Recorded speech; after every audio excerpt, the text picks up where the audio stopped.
soaring today. They are up about 19.5% right now. We're up 51% in a week. Michael, I'm going to first turn to you to put this stock move into context, because this was one of the ones sometimes we talk about as emblematic of the frothy blow-off. Yeah. Now, all of a sudden, it's gotten this traction.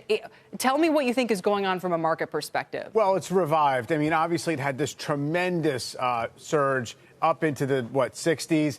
It had come far back down in the sort of reckoning on all the concept stocks, and now it's bouncing. What's most interesting to me, though, if you go back, it's less than 2 years ago that the initial merger that created Virgin Galactic with the SPAC was announced, not consummated, but announced. In the initial excitement after that, it went up to like $12 a share and then kind of receded and then got rekindled. But at that time, 2 years ago, they were projecting that for this year, 2021, they would have $200 million in revenue. They thought they'd be that far ahead of the game. So now we're double that price, and we're just doing test flights. Wow. Okay, fair point, Morgan, which does remind me a lot of the Tesla story, although obviously they've gotten past that now. How significant is this weekend's news? It's significant because, and keep in mind, and Mike just pointed to this, but this is a company that is still pre-revenue. This is the first of 4 test flights that need to happen before you can actually see that commercial service launch, and thus the ticket sales open back up and that revenue start up again in a meaningful way for the company. So the fact that this was successful, keep in mind they first tried to do this and had to abort that trip back in December, so it was delayed. It's been a long time coming, is very notable. It also, according to Cole Glazier, keeps the company now on track to do those 3 test flights. If all goes according to plan, as of right now, by the end of fall, then you see some upgrades, then you see that launch of service early 2022. You know, I know we should move along here, but can we talk aliens for a quick second, Morgan? Because this is like my favorite story. That every time haven't talked about. So every time I'm on Twitter now, especially over the weekend, I read things like this. My mom in Tennessee says the sky is filled with 50, and people are tweeting at Elon Musk saying, are these your satellites? And we're talking about all this space flight, and I'm thinking, is this all connected, or are we just going through like a strange, mental moment as a country? No, I think we're ushering in this new commercially driven era of not only space flight and space travel and now space tourism when we're talking about Virgin Galactic, or, by the way, its competitor Blue Origin, which is Jeff Bezos' company, is auctioning off a seat for millions of dollars right now. But also just in terms of satellites and what that's going to mean for connectivity, hence Elon Musk's SpaceX and those Starlink constellations that people keep spotting in the night sky. But the UFO piece of this is actually really fascinating. This is the Department of Defense. It's our national security agencies. Congress actually tasked our national security entities with delivering an unclassified report by next month on unidentified aerial phenomenon. This is a very serious, real is it just topic coincidental? That's being investigated. But is this happening because of all the satellites that are in the sky now and all this? It has nothing to do with it.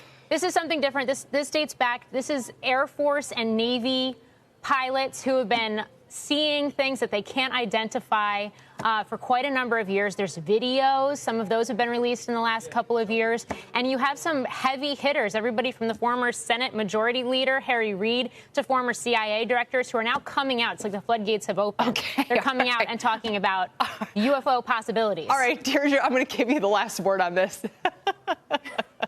Where do you go from I don't know that I can follow that up. I'm just here to listen to the UFO space talk. I'll leave that to you guys. I didn't realize. I trust Morgan's expertise here. I was hoping it was going to be like, no, it's just, I just want to know, Deirdre, you might have a window. In Canada, are they also like wondering if we're being visited? Is this just an American thing? Right. You know what? I am not sure. I'll ask around. I'll do some polling for you to see if we're fascinated by this. That suggests to me that it is not. That it is purely we're losing our collective minds. All right, we'll move along before I get all the tweets from the alien people. Beyond Meat is surging after getting a double upgrade at Alliance Bernstein to outperform from underperform. They're calling it a reopening play that should benefit from increasing consumer mobility and its relationship with McDonald's. The shares are on pace for their best day in 4 months, but still negative on the year. Beyond was super hot after going public in 2019, but it struggled a little bit lately. Although, Michael, I still think its share price at $118 is incredibly impressive given that we've seen a lot of people come on the scene and more or less implode in terms of the stock price, to me, they're really hanging in there. No, it's true. And in fact, you know, the analyst concedes that this still has a pretty stout valuation. I mean, we're talking about 13 times revenue. Keep in mind, we're talking about no cash flow yet. So this is still in the ramp up phase. And yes, I think the stock is supported by general enthusiasm and market share gains for, you know, meat alternatives, which is not going away. The question is this the best and proper vehicle to exploit that opportunity? Deirdre, what would you add? Well, I would just say that once during the pandemic, I tried to buy something other than sort of just the Beyond Meat burgers. No one in my family ate it. So I don't know. They've got something going with the Beyond Meat burgers. But some of the other products, not so much. In terms of what they're saying, I know that high-profile restaurant partnerships have been a big source of sales for the company. But throughout the pandemic, shouldn't people have continued to buy this? So maybe it really is competition biting, not just Impossible Foods, but some of the big players too, like Tyson. So maybe that's what it's coming down to. We'll see as the economy reopens and as people have barbecues, if they're going to be barbecuing Beyond Meat burgers and sausages. That's a great point, Morgan. Real quick to you, as I'm checking the price of Oatly, this reminds me it's down I was just going to go there. There, please do. Down about 3.5% today. Yeah, I mean, agritech, right? The plant-based food phenomenon. And I think sort of to that point, and, you know, what we're hearing, and you're seeing it with this double upgrade with Beyond today, is the fact that it is a reopening play and that the restaurant channels do seem to be more lucrative, more profitable. But perhaps part of the reason is because maybe people are still a little nervous about how do you cook a Beyond Meat patty. I don't know. We haven't done much of it in our house, but I'd go out and I'd order it potentially. Yeah. Oatly, on the other hand, it's like I crack it open, I put it in my coffee every morning. See, I leave Delicious. the oats for the oatmeal and I leave the coffee or the milk for the coffee. All right, let's move along because we're just getting some more news on this right now. SoftBank CEO Masa Son is sounding an alarm on the Olympics and calling out officials for moving forward despite a deadly fourth COVID wave that's gripping Japan. Masa Son tweeted that more than 80% of people want the Olympics to be postponed or canceled. Who and on what authority is it being forced through? Most of Japan remains on lockdown as its vaccine efforts lag other developed nations, with just 4% of its population vaccinated, per Reuters. The Tokyo Games are slated to begin in less than 2 months, and the International Olympic Committee has stated they will absolutely go ahead despite any COVID restrictions. Let's see. U.S. State Department just now raising its travel advisory to do not travel amid COVID-19 for Japan and Sri Lanka. Mike, this is going to be a tricky one. Absolutely. And interesting that it's coming from this direction where, you know, people in Japan concerned about the vulnerability of the local population, as opposed to, you know, people there wanting to host this huge marquee event and maybe being pressured by those outside to close it down. So it is seemed like it's going to come down to the wire. They obviously are ramping up vaccine efforts from a very, very slow start, but unclear if that's going to change the debate. Yeah, Deirdre, I'm trying to make sense of this advisory. I mean, if the U.S. State Department raising its travel advisory to do not travel for Japan, what does that mean for the Olympics?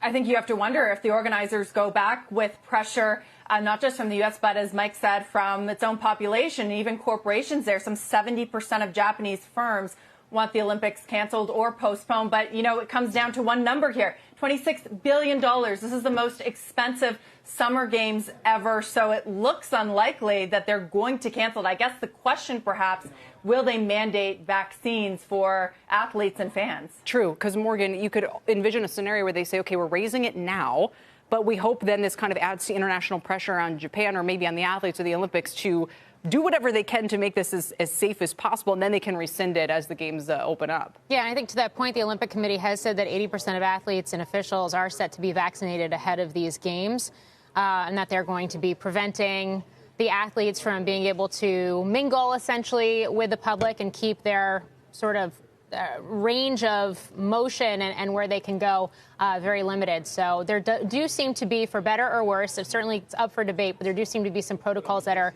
in place that the Olympics and the folks that are organizing it, you know, are really pushing and stressing right now. But to your point, I mean, we're seeing quite a number of folks in Japan. CEO of Rakuten also called it a quote-unquote suicide mission. So you're seeing that public outcry. You know, this reminds me a little bit. I happen to be living in London when the Olympics were there in 2012, Mike, and there was fury locally in all the lead up to the games about how it was going to be a disaster and blah, blah, blah, blah. Well, it went off beautifully. It showcased London and the UK at its best, and it became one of the public's favorite celebrations. And maybe this is part of the normal process we go through, but obviously with COVID on top of things. Yeah, that's actually a pretty good reminder that maybe the locals don't always love the idea of hosting. It seems like it's more nuisance than opportunity, and you know that might be coloring a little bit of the discussion. Right, and hopefully they'll look back and maybe say it was an opportunity, maybe to remind everybody at a moment when they're looking to travel that Japan would be a place to go. Shepard Smith here. Thanks for watching CNBC on YouTube.